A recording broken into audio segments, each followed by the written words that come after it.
Welcome back to the briefing.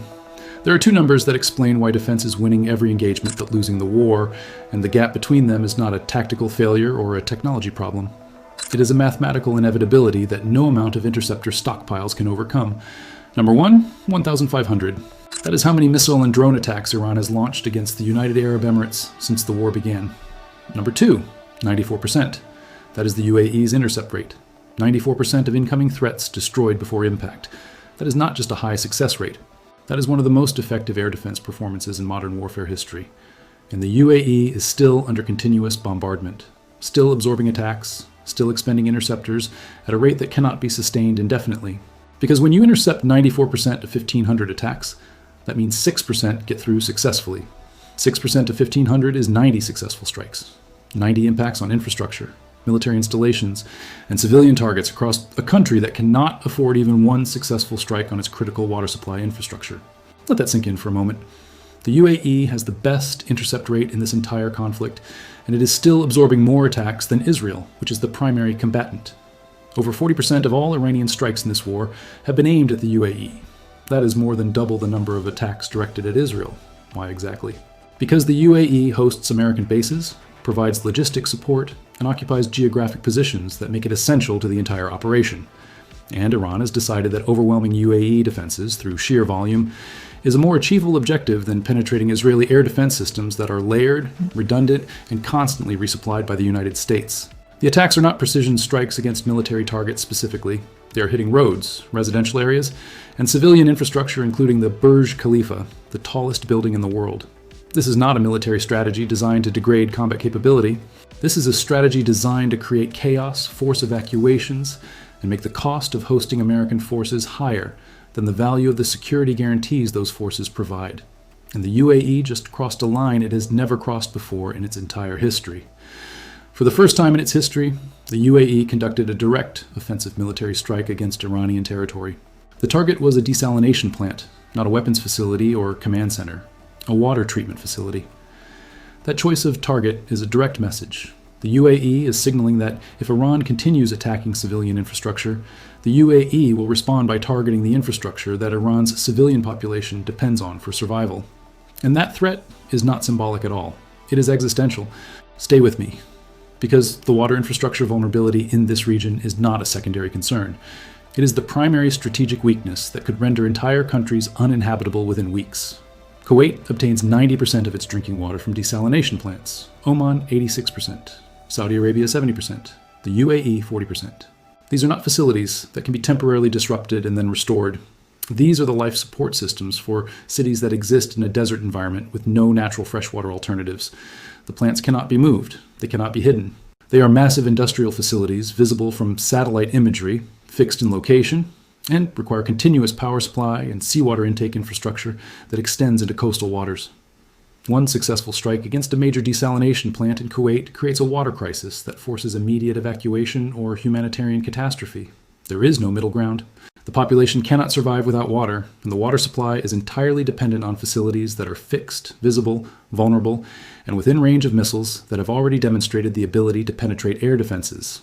The economic cost of protecting these facilities with sufficient air defense coverage to guarantee interception of every incoming threat exceeds the economic value of the facilities themselves. That calculation creates a strategic vulnerability that no amount of defensive technology can eliminate. The attacker chooses when and where to strike.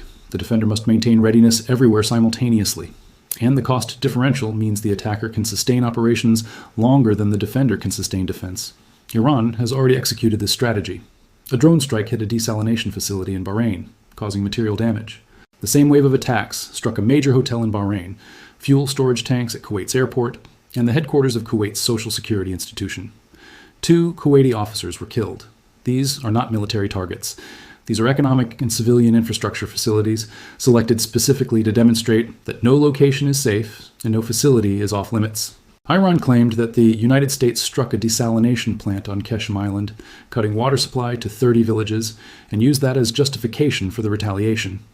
No evidence has been presented to support that claim.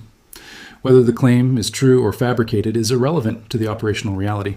Iran is targeting water infrastructure and using the language of retaliation to justify attacks that would otherwise be classified as violations of international humanitarian law.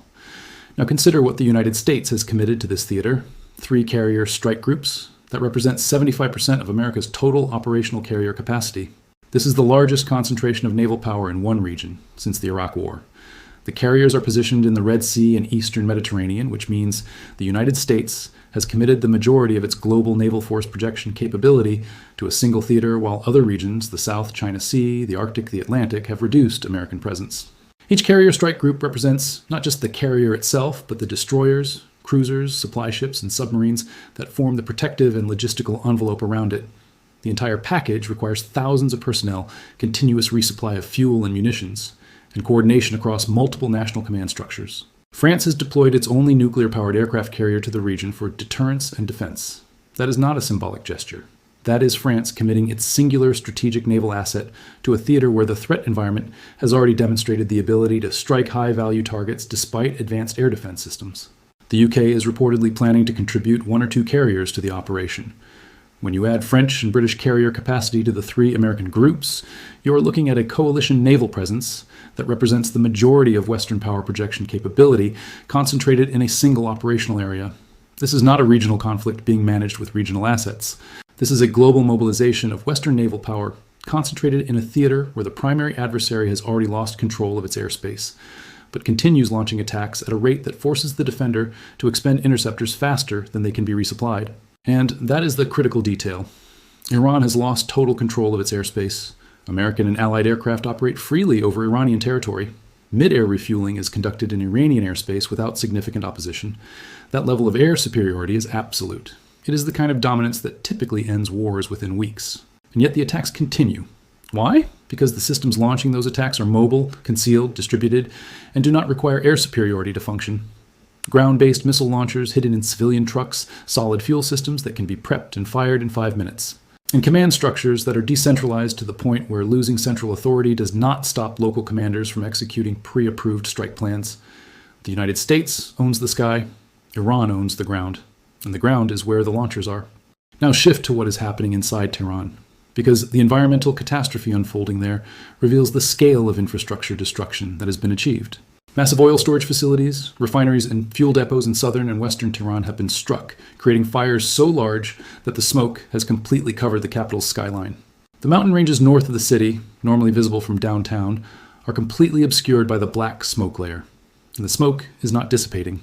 It is mixing with atmospheric moisture and falling as oil-saturated black rain across the city and surrounding areas. Puddles in the streets are turning tar black. The air is toxic. This is not a temporary disruption. This is environmental contamination at a scale that will persist for weeks and create long-term health consequences for millions of people who have no evacuation option and no protective infrastructure.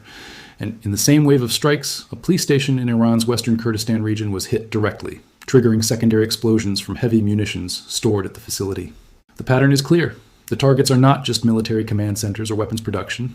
The targets are the infrastructure that sustains the state's ability to govern, to provide services, to maintain order.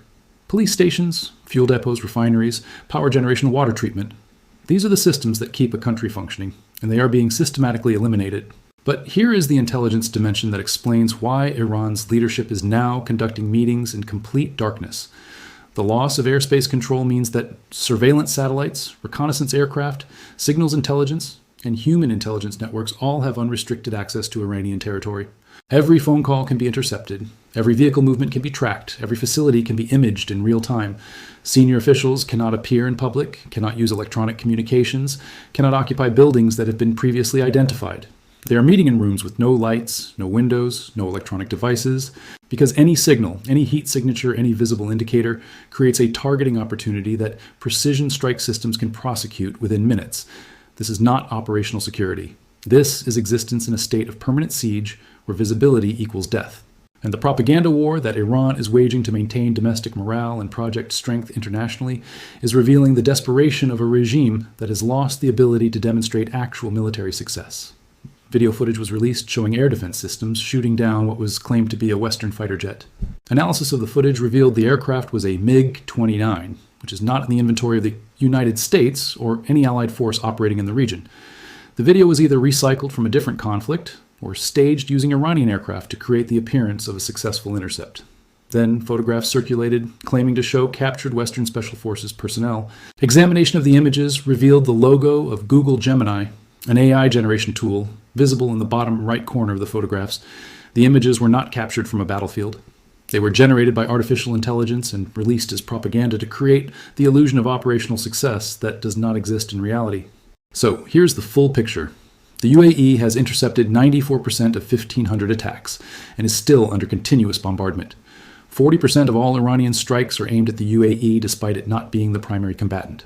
The UAE just conducted its first offensive strike against Iran, targeting a desalination plant as a message that water infrastructure is now a legitimate target. Kuwait gets 90% of its water from desalination, Oman 86%, Saudi Arabia 70%. One successful strike against a major plant creates an evacuation crisis with no alternative water supply. Iran struck a desalination facility in Bahrain, fuel tanks in Kuwait, and a hotel, killing 2 Kuwaiti officers. The United States has deployed 3 carrier groups, representing 75% of total operational carrier capacity, the largest naval concentration since the Iraq War. France deployed its nuclear carrier. The UK is planning 1 or 2. Iran has lost total control of its airspace. American aircraft refuel over Iranian territory without opposition. And yet, attacks continue because the launchers are mobile, hidden, and decentralized. Oil facilities in Tehran are burning, creating black rain that is contaminating the city. Senior Iranian officials are meeting in complete darkness to avoid surveillance. And propaganda videos show MiG-29s being shot down and AI-generated images of captured soldiers with Google Gemini logos visible in the frame. The UAE is winning 94% of engagements and losing the sustainability war. The United States has committed 75% of its carrier capacity to a theater where air superiority is absolute, but attacks continue unabated. And the water infrastructure that sustains millions of people across Kuwait, Oman, Saudi Arabia, Bahrain. And the UAE is now a legitimate military target with no defense that can guarantee protection against distributed mobile launchers firing solid fuel missiles that reach targets in minutes. What happens when 94% is not enough? What happens when the 6% that get through include one successful strike on a desalination plant that provides 90% of a country's water? What happens when the United States has 75% of its carriers in one theater and a crisis emerges in another region with no naval assets available to respond? What happens when the regime governing in complete darkness continues firing missiles from mobile launchers that cannot be located before they launch? The answer is not in the intercept rate or the number of carriers deployed. The answer is in the mathematics of sustainability and the vulnerability of infrastructure that has no backup and no replacement.